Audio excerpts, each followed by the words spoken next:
day and of our event.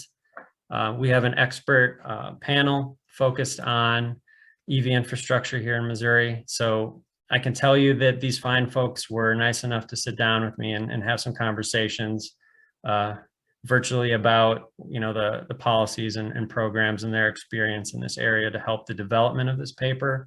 And so I think this is going to be a really fascinating conversation. This panel is going to be led by Maurice Muia.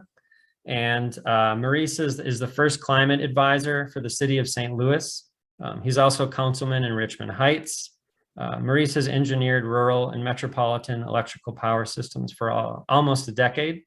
And he's worked exclusively with advanced composites, electrochemical materials, and built monocoque carbon fiber EV at a tier 1 research institution. And I probably said at least part of that wrong, but I'm sure that Maurice can, correct me when he hops on.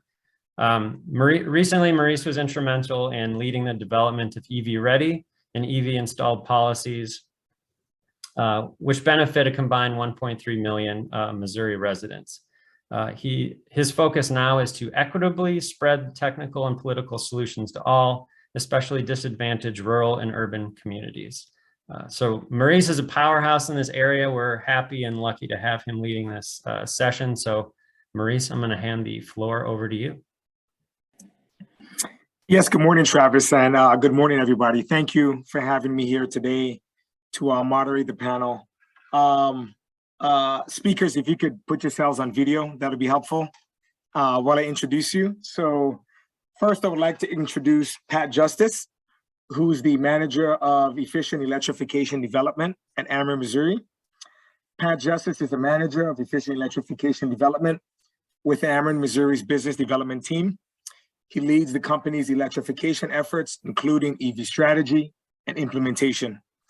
Pat has been with Ameren since 2008, when he was hired to help launch the company's first major energy efficiency program for business customers.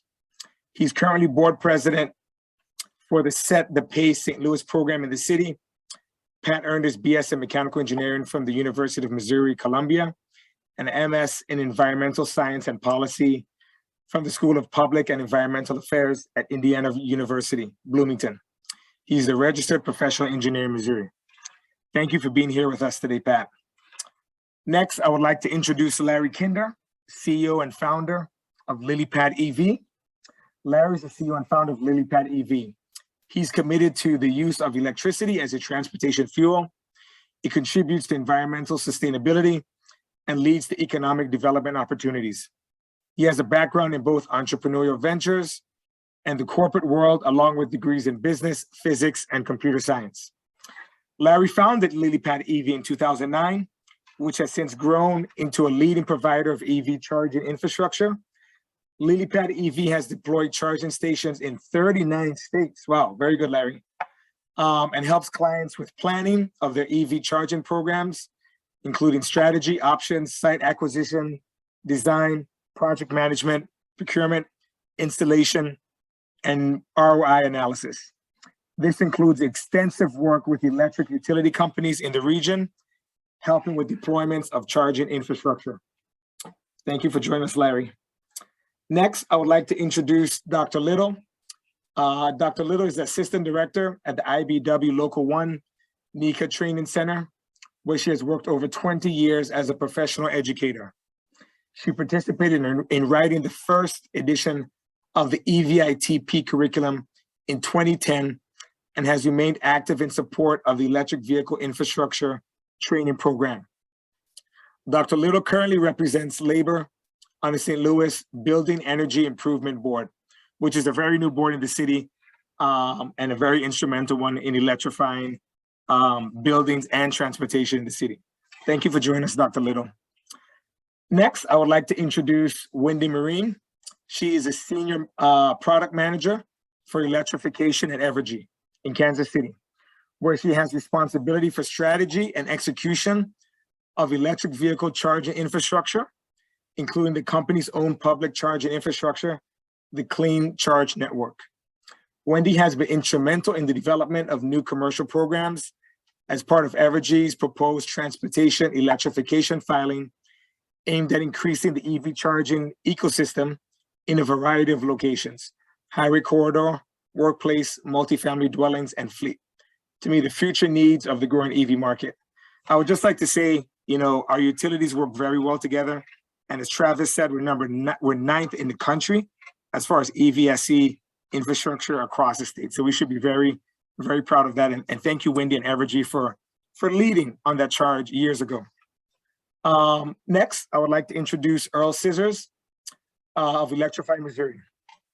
Earl is the principal of Gateway Government Relations, a Missouri-based lobbying and government consulting firm providing policy, budget, and procurement support to corporations, associations, and nonprofit organizations at the federal, state, and municipal level. With over 20 years of experience in Jefferson City and Washington, D.C., Earl is uniquely qualified to represent clients before the Missouri General Assembly, executive branch, and the U.S. Congress. Earl's energy policy credentials date back to his days covering House Energy and Commerce hearings in the 90s version of the Clean Air Act. Wow, I was probably watching a C-SPAN back then, Earl. In 2003, he served as Governor Bob Holden's liaison to the Governor's Committee on Energy Policy. In 2008, he served as the political director for the Prop C campaign, creating Missouri's first renewable energy portfolio standard. And he's still going strong today with EVs. So with that, thank you everybody for joining us today. Thank you for the participants that are here with us. And let's jump into it. So my first question for our panel here today is, what is the state of electric vehicle supply equipment across the state of Missouri? And what are your thoughts on that? Wendy, let's start off with you at Evergy, please. All right, sounds great. Well, Travis really laid out the status of the electric vehicle supply equipment across the service territory pretty well. He did a great job capturing today's status, as well as identifying deployment barriers and gaps. I will just add, the market has changed significantly since Evergy first started deploying the Clean Charge Network. It was originally built to support EV drivers being able to top off the tank, so to speak. EV drivers, particularly those without access to charging at home, continue to be concerned about range anxiety and the feasibility of whether or not they're going to be able to own and drive an electric vehicle without appropriate EV charging infrastructure and access wherever they need it. Growth in battery electric vehicles and longer range batteries have also driven the need for additional charging infrastructure to allow these drivers to travel interstate and intrastate. And they continue to have concerns about range anxiety and whether or not they're going to be able to do that. And adding on top of that, they're now concerned for time anxiety as well. How long are they going to have to sit to charge their vehicles? So based on Evergy's projections for the number of EVs in our service territory by 2025, we have calculated that we're going to need an additional 1,300 level 2 charging stations and another 350 DC fast chargers in our service territory alone to support the growth in EV adoption. Minimal private investment has taken place in our service territory over the last 6 years. So Evergy's future plans, which Travis touched on, if approved by the Missouri Public Service Commission, is to incentivize private investment in charging stations to further the growth of EV infrastructure over the next 5 years in places such as highway corridors, additional retail public locations, workplace, fleet, and multifamily dwelling units to ensure the needs in these underserved areas are met, as well as providing some new EV rates for electric service at our charging stations deployed by private investment. Thank you for that, Wendy. You guys are on a roll. I mean, I'm excited to hear that that's going to be happening in Kansas City. And the president was just there yesterday. So I'm sure you talked a little bit about that with your local elected officials as well. So good job over there in Kansas City. Thanks. Pat, would you like to continue on top of Wendy's? Sure. Can you hear me? Yes, Pat. Yes, Pat. Great, thanks. Yeah, I think that, and I appreciate the invitation to speak on the panel. I think that, the work that Travis went over is really good. I do think the details matter. And if you look at those maps We've certainly made progress in the past few years since we, filed our Ameren Missouri's charge ahead case to get incentives out there. But if you look at the details, that it actually, especially on the highway corridors, you look at that map, and a lot of those are going to be dealerships, and we don't really consider auto dealerships to be a practical piece of the corridor network. They can be used at times, but they're not always located in convenient locations.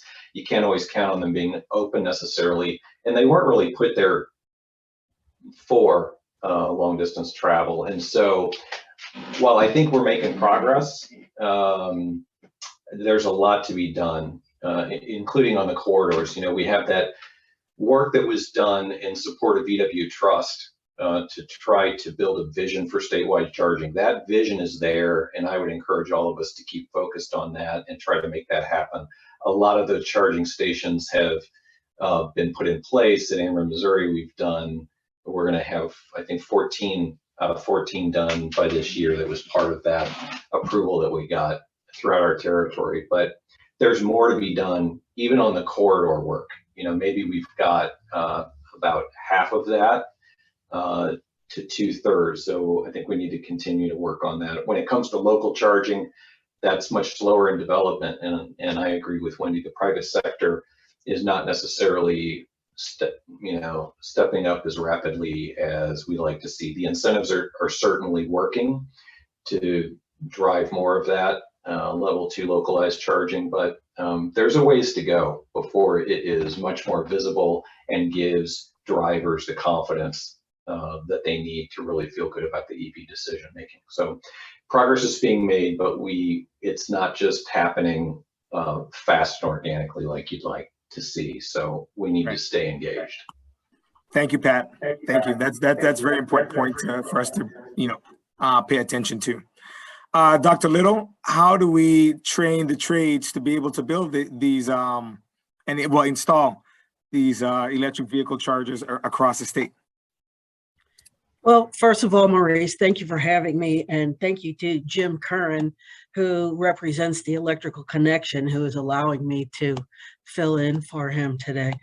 We are ready to go. No matter where you go in the state, we have qualified electrical workers who have gone through the training that is necessary. So whether you're in a entertainment venue or a highly sought out visiting area, even places off the beaten path, we are training electricians to be able to perform these installations. And not only that, with the Electrical Connection, we can offer other services as well. There are sometimes challenges, like for example, in historic districts and so forth, with getting the permitting and other factors, and the Electrical Connection kind of acts as a one-stop shop to help not only align with qualified electrical workers, but also to aid in the permitting aspect, to aid in finding funding that may be available to help support these initiatives.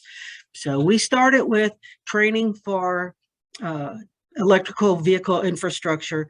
Way back in 2010, we started developing a curriculum, and we implemented it in 2011.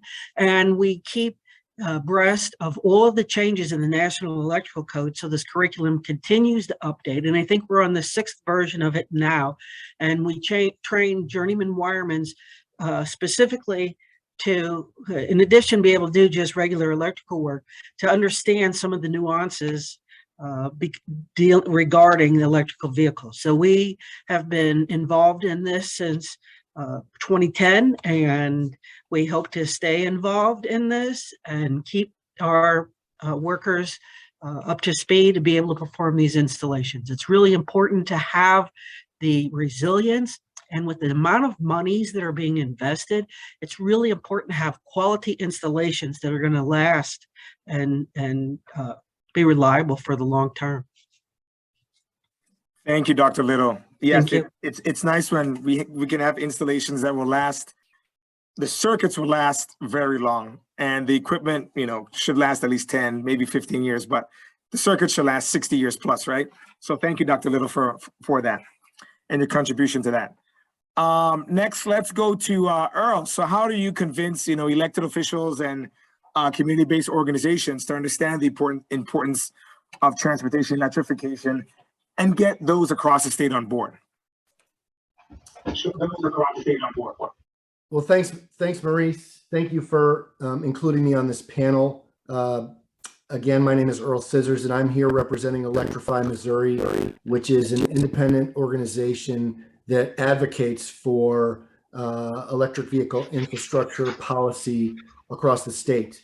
And we've been very active working with various municipalities, large and small, many of which are really interested in learning what they can do to better their communities, knowing that a lot of the residents are electric vehicle owners or want to be, and there are obstacles that remain in their way from doing so. So what we do is we work with the municipalities, we work with local elected officials, and we work to advance ordinances that address these issues.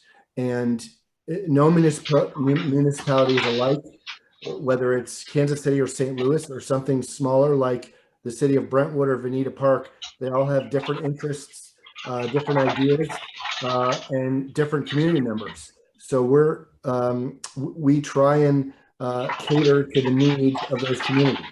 For instance, the city of Brentwood, Travis, if you were wondering, they did just pass an electric vehicle ordinance allowing for the installation of EV charging stations at residences. This is very different than some of the other communities. St. Louis County as a whole worked, and they passed an ordinance specifically focused on commercial development because the residential piece would be too complicated, and they were getting some pushback from just different constituencies. So St. Louis County as a whole has an ordinance on the books addressing commercial developments for future electric vehicle infrastructure, whereas local municipalities like the city of Brentwood is focused more on their residents, and they will address commercial development at a different time. Similarly, but different, the city of St. Louis wanted to be extremely aggressive on their approach, and they passed an ordinance earlier this year that addresses both residential developments, but also new commercial developments. So there's not a one size fits all approach when it comes to what communities want with regard to electric vehicle charging. They recognize that more and more members of their community will be owners or want to be owners.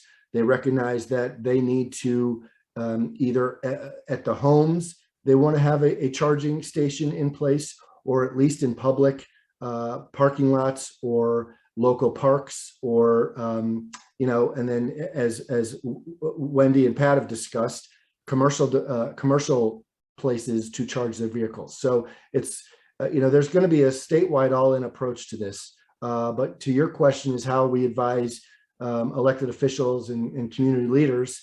We really have to look and see what the community wants, what the residents of that community wants, and we sort of go from there. Thank you, Earl. I appreciate it. Larry, how do you plan to build this infrastructure across the state of Missouri and also the other 38 states that your company LilyPad Energy provides services to? It's all about who sees an ROI from the private sector perspective, right? In Missouri, the utility companies have been huge in deploying charging stations, right? And Evergy and Ameren and Liberty have all been big in deploying charging stations. The DNR has been big with helping administer VW funds, and some of the munis and co-ops are building also. But the fundamental problem is sometimes the munis and co-ops don't have as much funds, or more rural cities don't have the funds to do that. Whereas the utility companies can typically have more funds, but it's difficult getting stations in rural areas. in equity areas, multifamily and fleet. Corridors are still sparse. Speaking from a private sector point of view, we never own stations. We talk to customers and help them decide if they want to put stations in, and if so, then we can provide them stations and do the installation if they want. The incentives are really helpful, but even with incentives, private enterprise is still awfully slow often putting in charging stations. So I think the utility company role has been huge and will probably hopefully continue to be huge, but I think there's got to be more organized focus on private enterprise, getting them to put in charging stations. But the real kicker on that is being able to understand the ROI, right? No private enterprise that has a profit motive is going to put in a charging station where it's not going to have high utilization and where the risk is going to be low, that or where there's not a low risk of having, or not a high risk of having low utilization. So that inherently makes some of the locations more suitable is not quite the right word, but more tend to public, other cities, states. And I know when I say quasi-public utilities, and I realize IOUs are not quasi-public, but they're private, but still they have, they may be allowed to be rate-based, some of the stations, which spreads the risk over a much larger pool. So it's all about in the private sector where people can find utilization, high utilization, where they can expect a reasonable ROI. But the other places I think we have to very intentionally work to find ways to fund stations in those locations. Thank you, Larry. You're right. The return on investment is where it's at. The market has to be able to work, and we all have a role here. The private market, NGOs, for example, and also government as well. So yes, thank you for that, Larry. Our next question is, so the Infrastructure and Jobs Act has been signed by the president and is now law. The Build Back Better Act is going through Congress right now as we speak. What do you think Missouri's goal should be in the next 5 years from an economic view with regard to what we know right now about the Infrastructure and Jobs Act, which is really limited to what we can read as far as the signed legislation? But from what we also know about the Build Back Better Act, what do you perceive we could do over the next 5 years? And I want to give you a little bit more definition to that question. So in 2020, according to Missouri Top 10 Manufacturing Industries, we have about 45,000 people in the state of Missouri in transportation equipment manufacturing. We have about $2 billion worth of exports in 2020 alone, as far as transportation equipment. And a lot of that's exported outside the country goes to Canada and South Korea. And we also have over 500,000 careers in trade, transportation, and utilities. So with regard to what I just told you, as far as the non-farm payroll and the question I asked about the Infrastructure and Jobs Act and the Build Back Better plan, where do we need to be in the next 5 years in the state of Missouri? And Dr. Little, please kick it off for us. I think one of the things we really need to consider is protecting our investment. We can protect our investment by using a skilled, well-trained workforce so that we can ensure that we have the reliability. With the IBEW, we've been training workers in this area for a number of years. So the skilled workforce is already there. I think it's important that we utilize that skilled workforce so that we are getting all the assurances we need that the installations are done properly and that they're going to be available and able to serve us for the long haul. Thank you, Dr. Little. Wendy? Well, I think it's going to be really important for our states to strategically evaluate and assess all the needs for our state as associated with the EV infrastructure. Maybe put together some working groups, collaborative discussing where the gaps and needs are so that we can efficiently and quickly roll out that money to get that infrastructure built out to support the growth of EV adoption. Thank you, Wendy. Earl? Thanks, Maurice. Yeah, I think a couple areas that we need to really focus on in the next 5 years, and to jump on Wendy's point right there, part of the gas tax bill that was the big transportation infrastructure bill that was passed in the Missouri General Assembly last year included an EV task force to figure out how EV manufacturers, drivers, et cetera, can be part of the investment in infrastructure in the future. So those meetings have not taken place yet, but they will in the near future. And I believe that task force will be charged with sort of addressing some of those questions. So I think some of the information there will be very helpful. The second piece, and I won't steal Pat's thunder or anybody else's, but building out this network of charging stations is going to be absolutely critical over the next 5 years. And it's going to take private equity. It's going to take public partnerships. It's going to take whatever's out there, including the federal government and state incentives, et cetera, because the electric vehicles are coming to the state. They are, as Travis reported, they're in fairly small numbers at this point. But in my conversations with Doug Smith at the Missouri Auto Dealers Association, in 10 years, he expects 40+% of the vehicles on the road to be electric, or at least hybrid. So that being said, the infrastructure in place right now cannot support that. So we really need to focus on building out that network of infrastructure because the EV traffic is coming, whether it's in fleet vehicles such as buses or emergency vehicles, et cetera, or it's going to be more residential vehicles. Between what the manufacturers are doing, and we know that they're all converting to mostly electric, some hybrid within, by 2030, 2035, most of the 40 manufacturers that do business in Missouri will have electric vehicles as part of their fleet, and most of the fleet will be electric vehicles. So we really need to focus on building out that network. Thank you, Earl. Larry? I've got two observations. One, and they very much mimic what Wendy was saying. Prioritization and operations. And when I say prioritization of the Build Back Better funds, I don't know how much of them are going to be specifically tagged towards EV, right? But I'm going to assume it's more than the VW funds. But the first thing is prioritization of where's that money going to go, and I'll touch on that more in just a second here. The second thing after that is starting to be addressed is operations of once the money is available from the feds, right? What are the mechanisms to request the money from the feds, to get the money from the feds?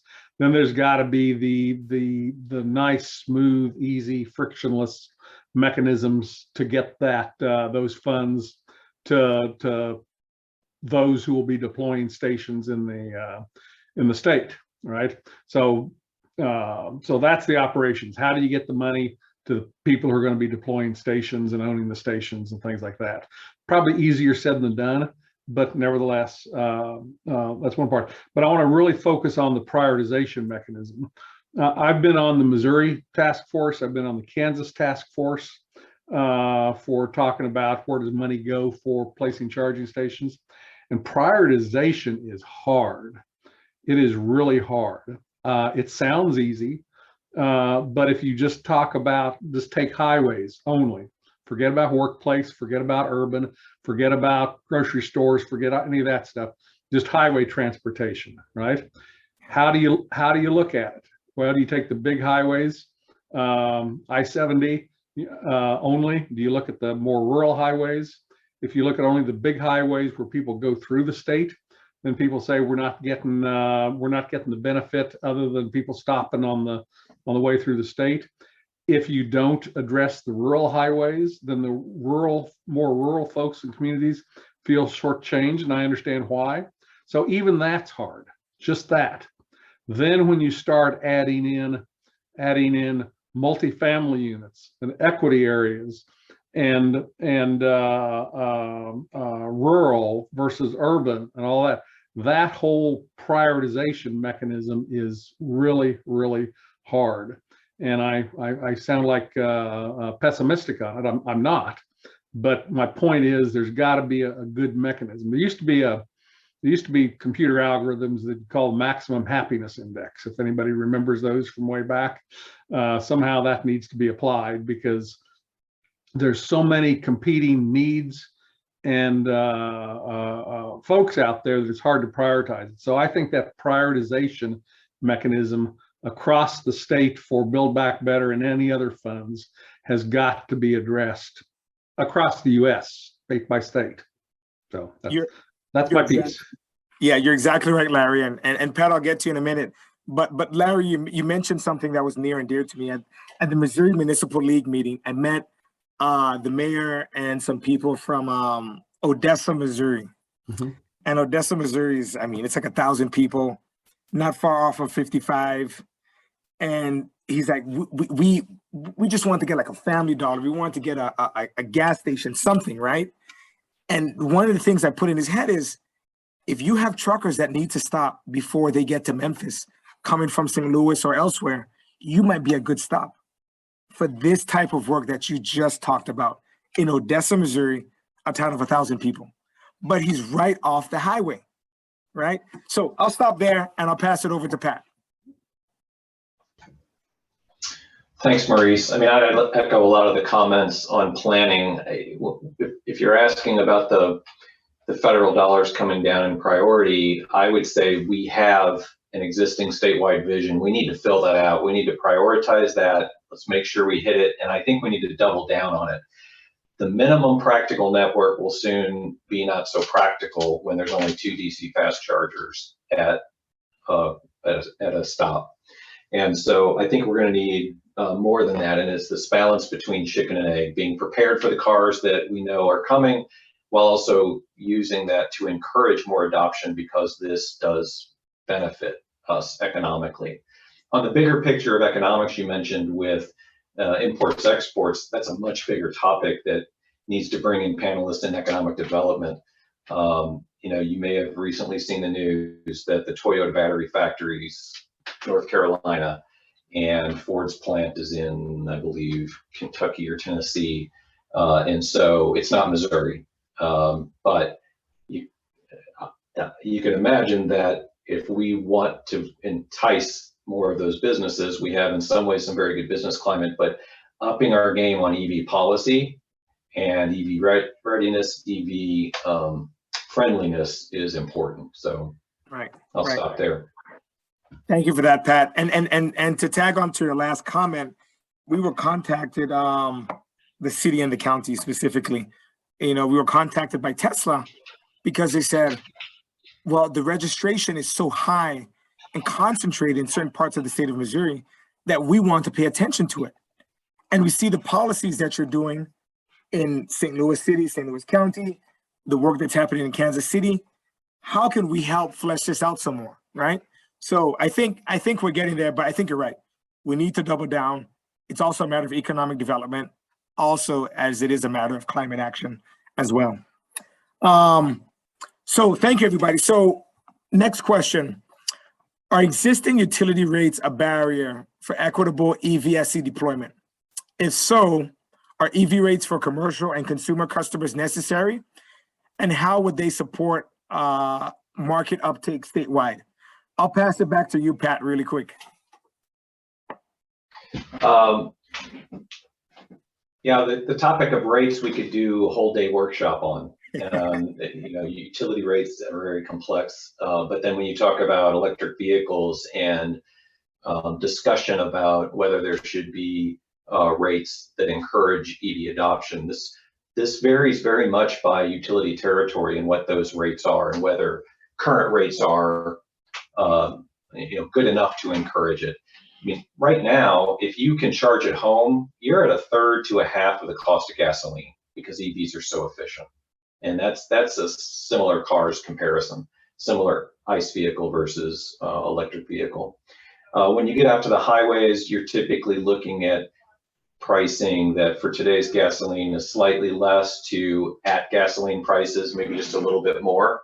And I think that's okay. Where the problem can come in is demand charges, where they exist, and being creative about how do you manage that in this environment where there is not enough utilization right now, particularly on fast charging, where those demand charges can matter. And so, again, though, it's kind of on a utility by utility basis on whether rates are sufficient right now to encourage it, but it is definitely an important topic. Thank you, Pat. Wendy, I'll pass it to you. Sure. Yeah, rates are tricky, right? You know, that they're designed to recover costs. The barrier that everybody speaks of in regards to demand rates, you know, there are some mitigation solutions out there that private investors can use, battery storage being one of them, to help mitigate high demand charges. So it does increase their initial investment and probably impacts their ROI, but there are solutions. But at Evergy, we are going to, if approved, you know, pilot a new business commercial rate that does eliminate the demand charge and has some time of use tiers to it. That would be hopefully very palatable to at least specific use cases like fleet that are going to charge overnight, maybe workplaces where their most of their charging happens in the morning before noon.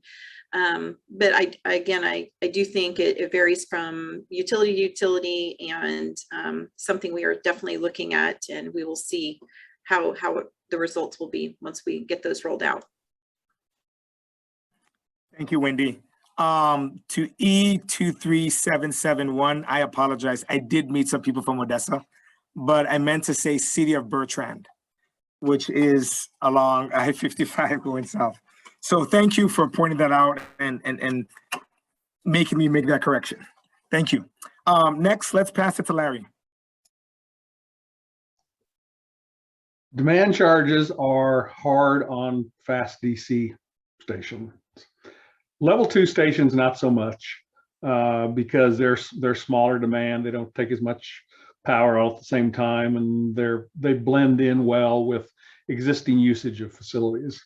When we put in fast DC stations, we almost always put them on new utility services wherever in the country. It's easier, and you can manage demand charges better. If you have usage that's, cars are coming occasionally and charging, you get some profit off of I'm talking private sector here now. You get some profit off each sale of however many, 30, 40 kilowatt hours, whatever. But that one day of the month for 15 minutes, when you've got 2 cars plugging in at the same time and drawing 125 kilowatts or more, then all of a sudden that profit for the occasional charge the rest of the month just got wiped out, and you're underwater for your return for the month. I maintain a spreadsheet that I share with most of my customers that are interested in fast DC charging, and it has some estimates of how many people are going to come, what's the price of the charging station, what's the installation price, what's the cost of electricity per kilowatt hour energy charge, and what's the demand charge. And then there's a projection out a few years that are you making money or are you losing money? And the single most important ever factor on that is how much is the demand charge. The utilizations can vary, the price per kilowatt hour can vary, but the demand charge almost dwarfs everything else about whether you can make money or not. And that gives people pause, and it helps them understand, what they're signing up for. So the price per kilowatt hour is not so important to me, right? Whether it's 5 or 10 or 15 cents per kilowatt hour, it's level and it's predictable, and you can mark it up whatever, some percentage, and you'll make a bit of profit on every sale. And if there's no demand charges, there's no big hunk of charge at the end of the month that can take all that away. So I kind of like, and I realize that's a competing interest with utility companies, because they have to have the infrastructure there to support those big demands when 2 cars or more cars charge at the same time. But in my view, that's one of the big things that hold up fast DC charging is demand charges, not so much the price per kilowatt hour. Thank you, Larry. I mean, as Pat said, in probably the next maybe 5 years, maybe even less than that, next 2-3 years, 2 DC fast chargers might not be enough. What if you have a full bank of 8 dual ports, for example, right? So you get into some serious issues there. One thing I would like to say back to my quickly, my power systems days is I've always said for us to electrify transportation well, we have to tie that work to aging infrastructure. It's an opportunity to upgrade our aging infrastructure and get it ready for the new type of products and services that are needed on the grid.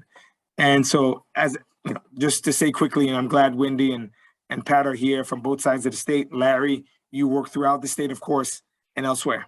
Quickly, just a brief answer for Earl and Linda, and then we'll get to our final question and then leave some room for questions and answers. So Earl?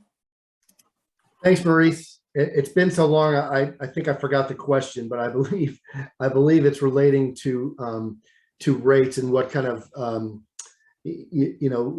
what impact will that have on the utility side of things, the consumer side of things. And I can speak just briefly from the consumer side. And as someone who wants to purchase an electric vehicle or owns an electric vehicle, their thought process is they want the best technology. They want something that's reasonably affordable. They want to, they want to get off their dependence on foreign oil or fossil fuels, whatever the reason is. They want to go electric. And what they don't realize, and what we are very lucky in this state, whether it's on the Kansas City side, St. Louis side, or somewhere in the middle, is Missouri has some of the most affordable electric rates in the entire country. So, almost any other state in this union, you're going to pay more for gas. And if you plug your electric vehicle in somewhere, you're going to pay more for that electric. So we're very lucky to have affordable gas here, but also very affordable electricity. So as a consumer of, who wants to purchase an electric vehicle, that's a big part of their decision-making process. Thank you, Earl. Dr. Little? And I just have to agree with Earl. As an electric vehicle owner, I am thrilled to death about the rates that we have. And it is always a shock to me when I have a hybrid. So it is always a shock to me when I do have to get gas, how much money I just spent. But I think that as a consumer, I think that it's terrific benefit having an electric vehicle and not having to buy gas. Other than that, I don't really have any other contributions. Thank you. Thank you, Dr. Little. What is it for you? 12 miles round trip? I forgot when you told me how much it is, but it's so small. It's yeah, very good to hear. Now for a final question of the panel. Is there a promising technological innovation in the EVSE space where Missouri can be a future leader? It could be workforce, deployment, regional advantage. So just quickly, I'm thinking about, stationary inductive charging, vehicle to grid services during extreme weather events, etc. So Larry, can you start us off, please? I think there's 2 components to that. One is the technical component, and one is workforce and environmental, societal component. As far as technology comes, as S&T is working on super fast charging, but I think the tech changes, except for what they might accomplish there, are going to come from outside Missouri, and they're going to come in to us as they become available elsewhere. I think inductive charging for level 2 charging can happen at some point, but I think it'll be relatively slow. Then that same infrastructure wire that was already there still is usable, right? But for fast charging, I'm thinking that that's a long way off. And it's on buses now. But have you seen the sizes of the induction equipment there? So I don't think that's going to be on regular vehicles for a long time. But I think more importantly, it's about how do we look at the funds we have, right? Whether VW, private funds, utility funds blessed by commission, or Build Back Better funds, right? How do all those get prioritized and build on that minimum practical network, right? That's good and needs to be fleshed out and is going to be outgrown in the next few years as more and more cars come. You know, two aren't going to be enough. Stations aren't going to be enough. You're going to need 4. Then you're going to need 6. You know, every 50 miles is if you only had gas stations every 50 miles, you know, people would freak out. And so now you're going to need many more stations interspersed in there. But again, I think that prioritization on the highways and multifamily units that are chronically underserved and others, I think that prioritization is key in my mind. Thank you for that, Larry. I keep hearing the theme about prioritization, using funds well, and making sure we hit the mission that we need for residents in the state of Missouri. Next, let's pass it to Dr. Little. Thank you. I think that Missouri can and lead, or could try to lead in a couple of things. One is coming up with an energy storage solution, so that as we have more and more of these charging stations, even the quick charging stations, that we're going to need this energy, that we have the energy storage capability to back those up. And then the second thing is, with this money that's coming in, you know we have a lot of infrastructure, corroding bridges and so forth. We need the research and development on like the charging in the highways. Well, if we're going to build a bridge that's expected to last for the next 200 years, we need to have something in that bridge so that in the highway charging or whatever it's going to be, is that there's the capacity to put that in there as the research shows, so that we're ready to go. In other words, we can't come back later after the bridge is built and put it in. And all the new highways and all the new anytime we build a new highway, new road construction, we need to have something in place to allow for this, so that as the research points in a direction to do it, that we're ready to go. And we need to have our workforce trained to be able to do this installation. I agree wholeheartedly, Dr. Little. A bridge is not built to last 30 years as the road to or street to your house is built nowadays to last maybe 30 years, right? It's built to last at least 100 years, right? So you're exactly right. Next, let's pass it to Pat. I'll tell you what's on my mind is, and this, I'm glad this slide is up, deployment gaps, and you see multifamily dwellings. You know, for somebody that owns their home, many of those are able to equip with charging if they have a pad in the back or a garage. Multifamilies is a big issue, both for everything from the high-end condo to the lower multi-complex apartment dwelling, and solving the infrastructure guidance on how to best do that and phase it over time, because when you're talking about 150 car parking garage or lot, you're talking about quite a bit of power, and finding those solutions that help get a phased approach in, plus deals with EV submetering. One of the principles we have with utilities is, you each have a meter for each domicile, and now you've got these vehicles taking up quite a bit of energy, and you can't pull them through to your existing meter. And so from a utility standpoint, finding technical solutions to this will be really important.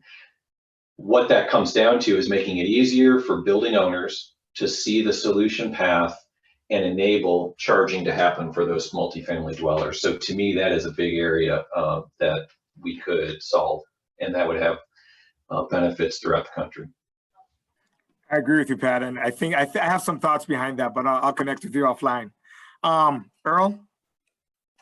Thanks, Maurice. I think there's so many ways that Missouri can participate and prepare themselves for an EV future, and we have a lot of tools in our state. I know Governor Parsons speaks all the time about workforce development, and just like Linda Little said, that's a huge piece. Training our workforce for the next generation, digging the infrastructure, building out the charging stations, doing what it takes, like Pat said, for these, whether it's a parking lot or a parking garage development, or some mass commercial development, or just some kind of residential space. We need to prepare our workforce to kind of handle whatever is put in front of them, because we know that the electric vehicle generation is ahead of us, if it's not already here. Secondly, I would say innovation. Missouri is full, we have an incredible technology and innovation centers across the state, and we have an incredible ag tech development centers as well. And getting the rural communities to figure out some way to incorporate electric vehicles into their day-to-day work will be a huge benefit for the overall state, saving farmers money and being able to really upgrade what products that people can produce and create in Missouri. So I really think innovation, workforce development, all of those things are going to play a key role. I'm really interested. I was interested to hear what John Deal said yesterday about the cobalt mining in an old lead mine in Missouri. We have lots of opportunities right here in Missouri where we can impact the electric vehicle industry. We just have to really expand. Yeah, what he was talking about was basically where he should do some work for Ameren down by Pea Ridge, basically in the lead belt, essentially, right? And so it's nice to see, his work over the last couple of years, and now everybody's paying attention to the work that his company is going to be doing. Quickly on Larry's point a little bit earlier, Rolla is doing fantastic work at the engineering school. Many of the engineers that I work with came from Rolla, right? It was kind of a running joke at Ameren. Either you went to Mizzou or you went to Rolla, right?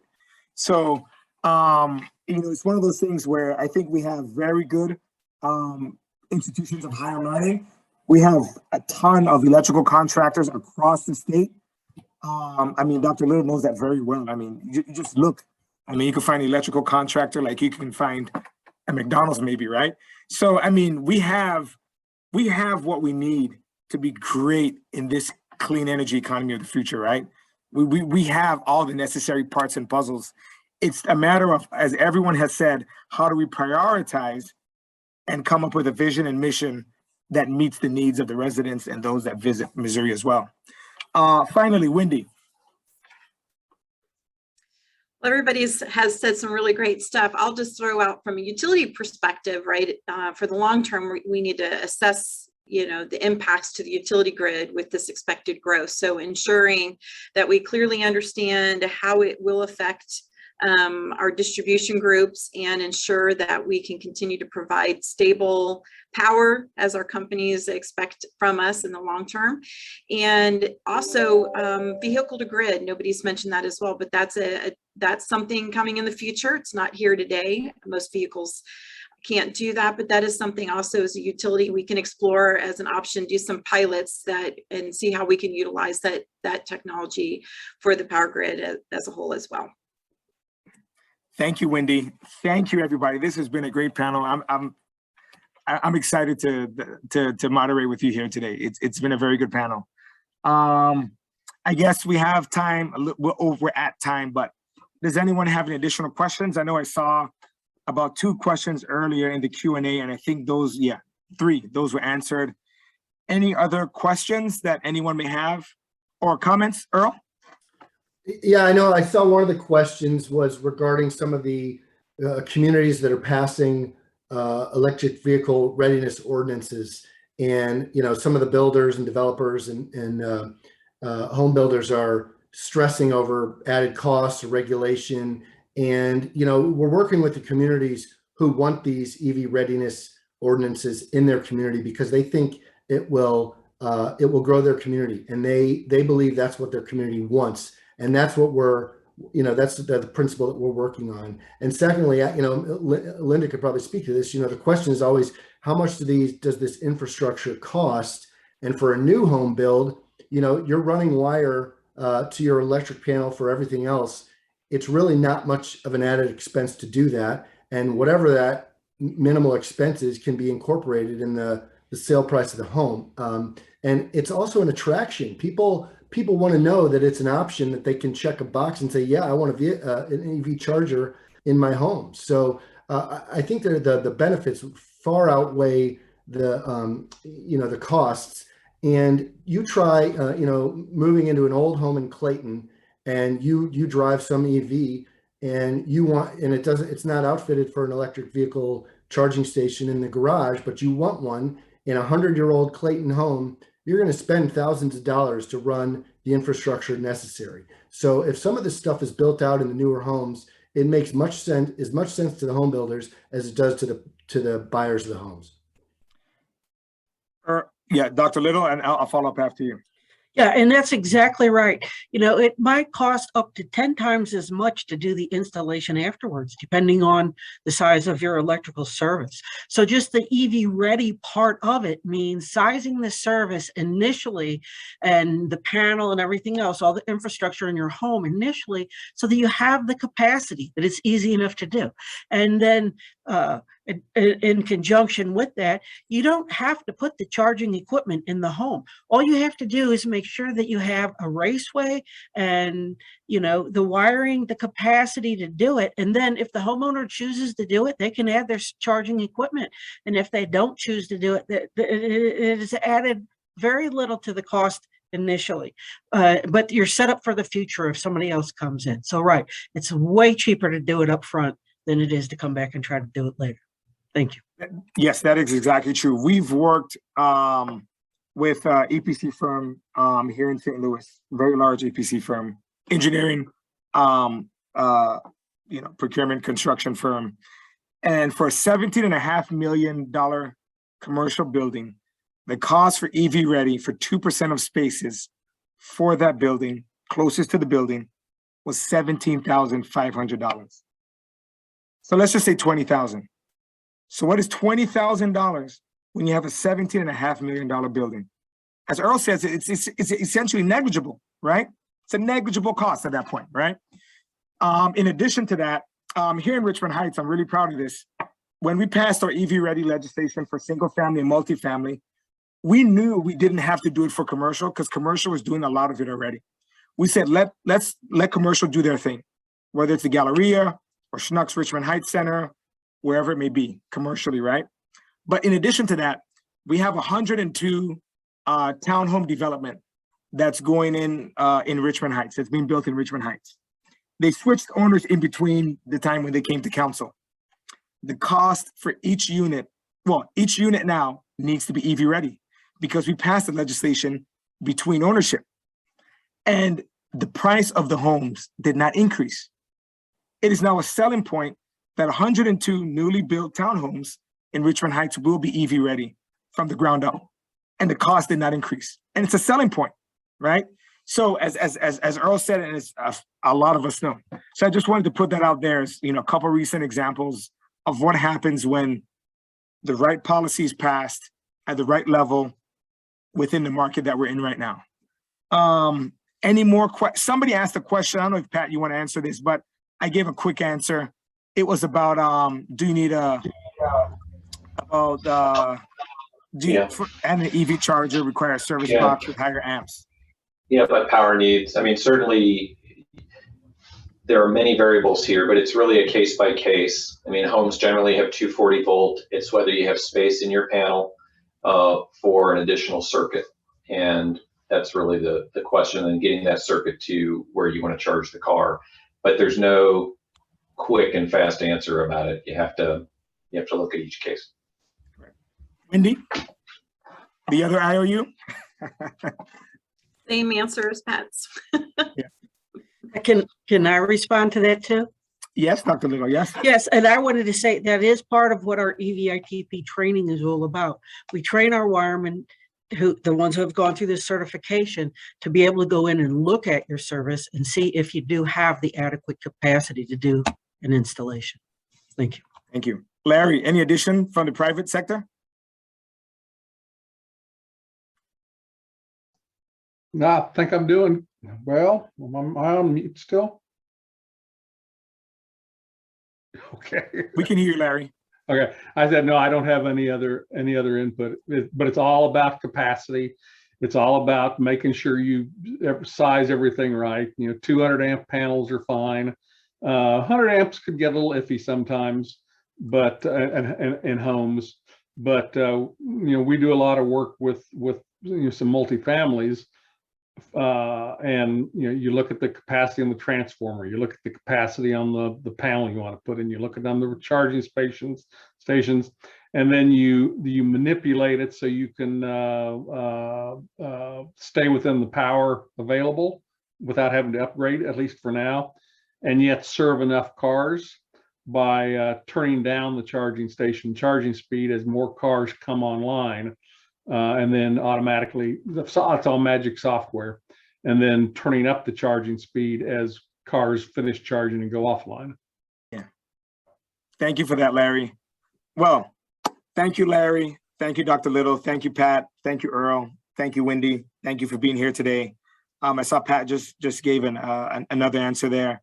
Travis, I'm going to hand it back to you for any closing remarks that you or Josh would like to make. All right, Maurice, thank you so much for leading that panel. Thanks, Larry, Earl, Wendy, Pat.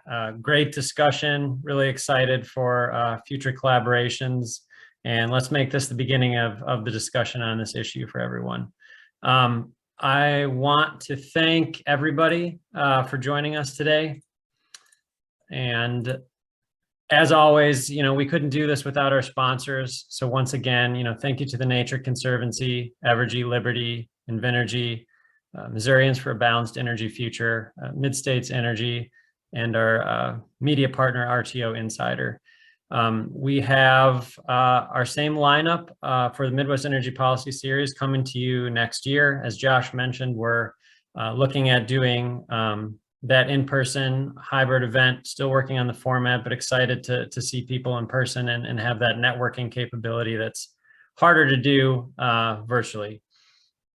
So again, April, infrastructure, August, energy efficiency, and December, economic development again next year. So we look forward to that. Thank you to everybody for participating yesterday and today. You will be receiving a survey via email from Eventbrite. We really appreciate you taking a few moments to fill that out and help us to improve, get better, and have some ideas generated for session topics for next year. We always welcome ideas for speakers and session topics. So please send those and do download our latest white paper on EV infrastructure. We're excited about it. We're looking forward to your feedback and collaborations that come out of that. Have a great rest of your day, and we look forward to seeing you again next year. Thank you.